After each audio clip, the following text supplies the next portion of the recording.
السلام علیکم. موضوع ہے رمضان کیسے گزاریں. معذرت لیٹ ہو گیا، یہ ویڈیو اپلوڈ ہونی چاہیے تھی شعبان کے آخری دن یا کم از کم یکم رمضان کو. بہرحال رمضان وہ مہینہ ہے جس میں قرآن پاک نازل ہوا اور جو کہ مکمل ضابطہ حیات ہے، یعنی ہم اس پر اگر عمل کریں تو ہماری دین و دنیا دونوں جو ہے سنور جائیں گی. اچھا دیکھیں، حقوق دو قسم کے ہیں، ایک حقوق اللہ اور حقوق العباد. اب حقوق اللہ کیا ہے؟ نماز، روزہ، حج، زکوٰۃ. یہ اب روزہ جو ہے وہ بھی ایک فرض ہے. جب بہت سے لوگ روزہ نہیں رکھتے، سب سے پہلے تو روزہ رکھیں، لازمی رکھیں. روزہ کچھ نہیں کہتا ہے، روزے میں کام بھی ہوتا ہے، سب کچھ ہوتا ہے. پھر نماز کی ادائیگی با جماعت کریں. پڑھتے ہیں ہم نماز، لیکن تھوڑا سا کہ چلو ابھی پڑھتے ہیں نہیں، با جماعت پڑھیں. اب قرآن پاک کی بھی تلاوت کریں، لیکن اس ماہ قرآن پاک ذرا ترجمے اور تفسیر کے ساتھ پڑھیں. دیکھیں عربی زبان میں ہے قرآن پاک، ہمیں نہیں پتہ، تو اس کا ترجمہ اور تفسیر ہے ہمارے پاس. اس کو اگر ہم پڑھ لیں تو ہمیں یہ پتہ لگ جائے گا کہ ہم پڑھ کیا رہے ہیں. خالی کیونکہ اسے پڑھنا نہیں، اسے سمجھنا بھی تو ہے ہمیں. یہ رمضان کا مہینہ جو ہے یہ ایک سیزن ہے اللہ پاک کو منانے کا. دیکھیں بڑے بڑے برانڈز آپ نے دیکھے ہیں کہ جی سیل لگا دیتے ہیں، فلانی سیل فلانی سیل فلانی سیل. اب ہوتا کیا ہے، وہ ان چیزوں پر سیل لگاتے ہیں جن کا موسم ختم ہو رہا ہے، آؤٹ آف سیزن ہو رہے ہیں. گرمیاں ختم ہو رہی ہیں، گرمیاں تو اس میں گرمیوں کے کپڑے رکھ دیے. سردیاں ختم ہو رہی تو سردی کے کپڑے لگا دیے. یا ان کے پاس ایک ایسی چیز ہے جو آئٹمز ہیں جو بک نہیں رہے، اس پہ سیل لگا دی. لیکن رمضان کی جو سیل ہے نا وہ اس سے بالکل مختلف ہے. دیکھیں نماز ہم نے پڑھنی ہے، نیک کام ہم نے کرنے ہیں، بھلائیاں ہم نے کرنی ہیں، عام دنوں میں بھی اور رمضان میں بھی. لیکن رمضان کی خوبی یہ ہے کہ رمضان میں انہی نیکیوں کا اجر جو ہے وہ 10 سے 700 گنا تک بڑھ جاتا ہے. تو یہ رمضان کی سب سے بڑی فضیلت یہ ہے. اس میں کوئی یہ نہیں ہے کہ جی آپ اس مہینے یہ کام کریں گے، عام دنوں میں نہیں کریں گے. وہی کام ہم نے کرنے ہیں، لیکن ہم نے کمائی زیادہ کرنی ہے.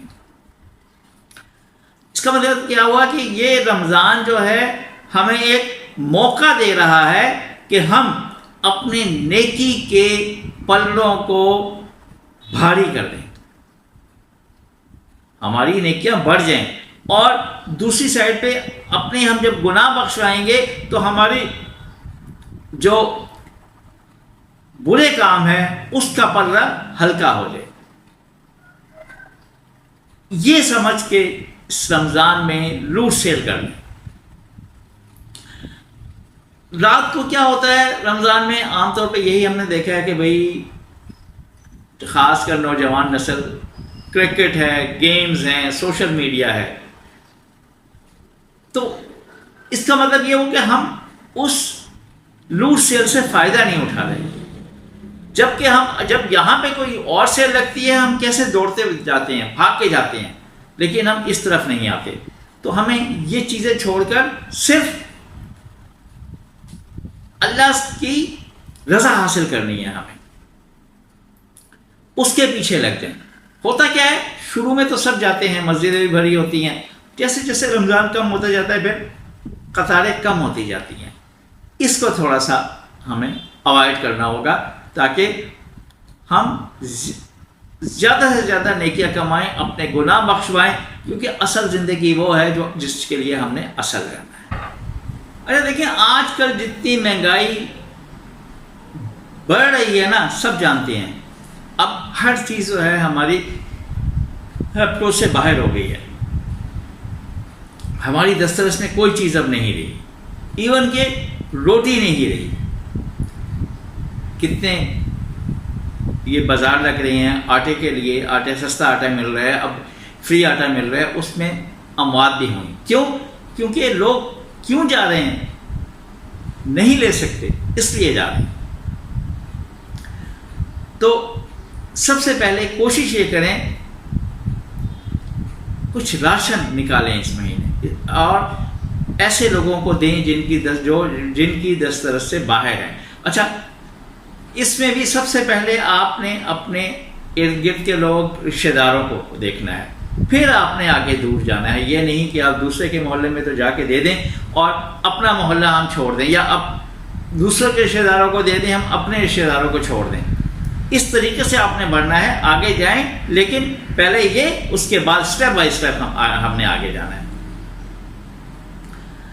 اب ہم بازار جاتے ہیں، شاپرز کا رواج ہے، اب تو تھیلوں کا سسٹم ختم ہو گیا ہے، تو جو شاپر ہے نا اس میں چیزیں پھل وغیرہ گوشت وغیرہ نہ لائیں.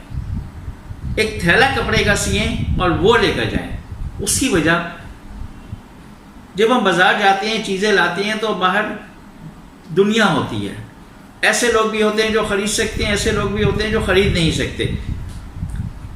بچے بھی اپنے والدین کے ساتھ نکلے ہوتے ہیں، تو ایسے بچے جن کو والدین وہ چیزیں نہیں لے کے دے سکتے، جب وہ دیکھتے ہیں تو ان کے دل ہے، انہیں بھی دل کرتا ہے. جب وہ پھر اپنے والد کو کہتے ہیں کہ جی والدہ سے کہتے ہیں ہمیں بھی یہ دلا کے دیں، تو سوچیں کہ ان کے والدین پہ کیا اثر ہوتا ہوگا، کیا ان کے دل پہ گزرتی ہوگی.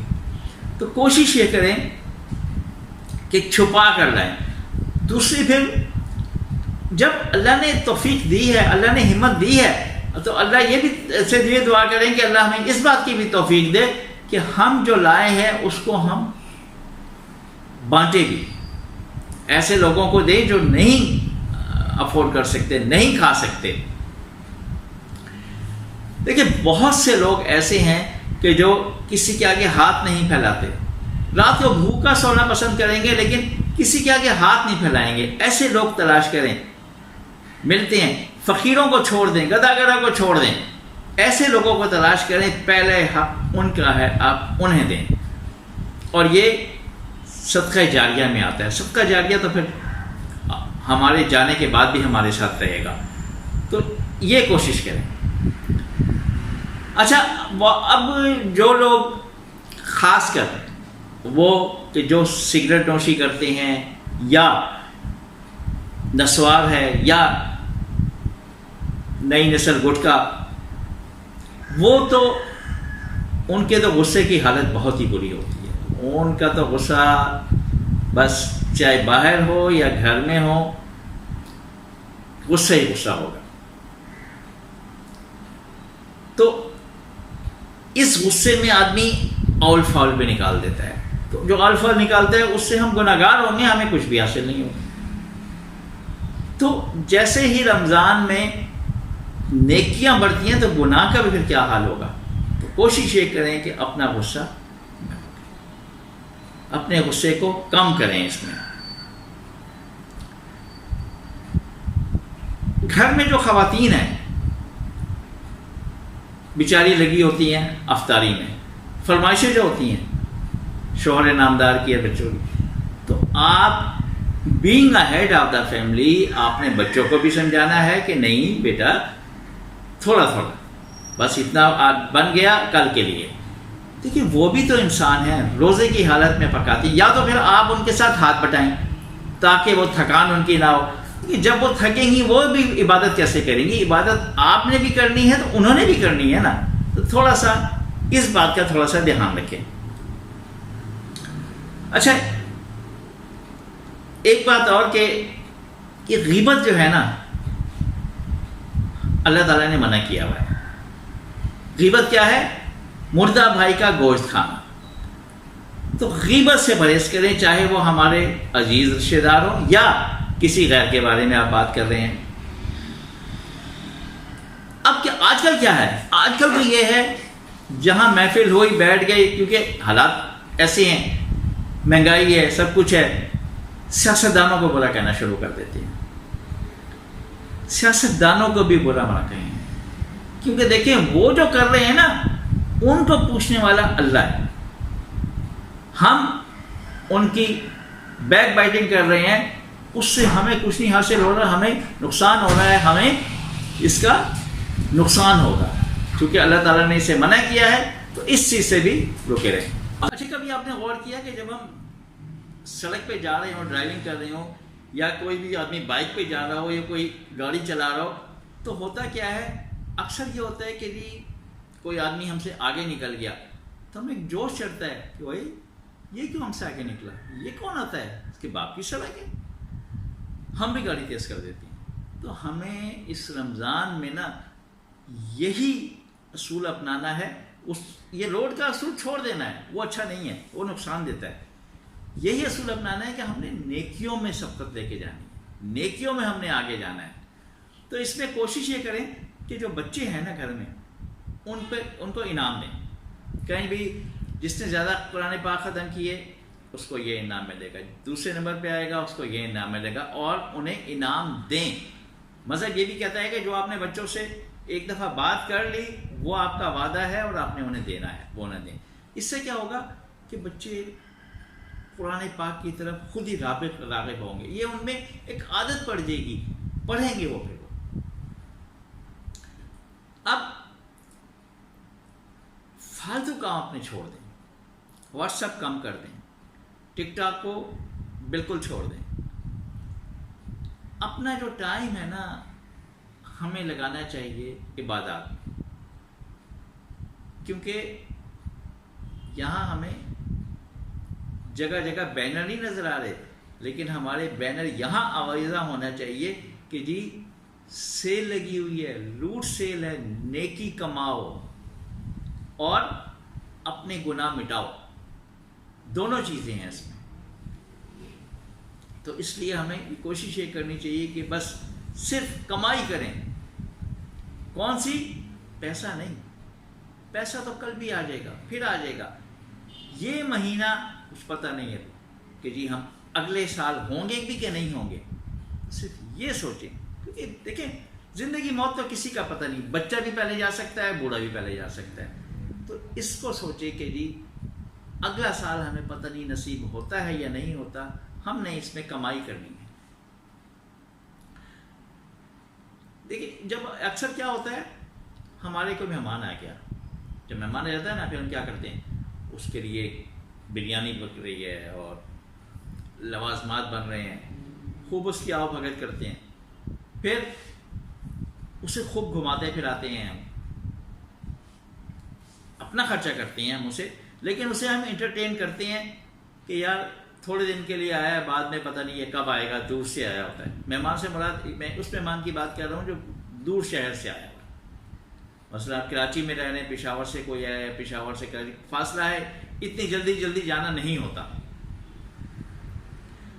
تو یہ رمضان جو ہے نا یہ بھی ہمارے لیے ایک مہمان کی حیثیت رکھتا ہے، یہ ہے ہی مہمان، چند دن تو ہوتے ہیں، 11 مہینے کتنی بڑا عرصہ ہے، اس سے تو 1 مہینے کے لیے آتا ہے، چند دن ہے، تو اس میں ہم نے کوشش یہ کرنا ہے کہ اچھا ایک یہ کہ یہ رمضان جو ہے نا، میں نے کہا کہ ہمارے مہمان آتا ہے تو ہم مہمان کی آؤ بھگت کرتے ہیں، اس پہ خرچہ کرتے ہیں، یہاں آپ کو مہمان پر خرچہ نہیں کر رہے، مہمان آپ کو دے کے جا رہا ہے، آپ کی عبادت وہی ہے، اللہ نے جو کام کہے ہیں وہی کر رہے ہیں، لیکن اس کا صلہ کئی گنا آپ کو زیادہ دے کے جا رہا ہے۔ جب زیادہ دے کے جا رہا ہے تو پھر ہم کیوں نہ اس ماں کو اتنے احترام سے رکھیں کہ دنیا والے جو ہے نا دیکھ کر حیران رہیں۔ ابھی ایک میں نے وہ دیکھی تھی، پوسٹ دیکھی تھی، موراکو میں ایک مسجد میں 500,000 ملین سے زیادہ مجمع تھا تراویح کا۔ کاش کہ پاکستان میں بھی ایسا ہو، پاکستان میں تو خیر تراویح تو بعد کی بات ہے، ہماری فرض نمازوں میں بھی اتنا مجمع نہیں ہوتا، تو اللہ تعالیٰ سے دعا ہے کہ ہم میں یہ جذبہ دے کہ ہم جو ہے رمضان اس کے بتائے ہوئے اصولوں کے مطابق گزاریں۔ اللہ حافظ۔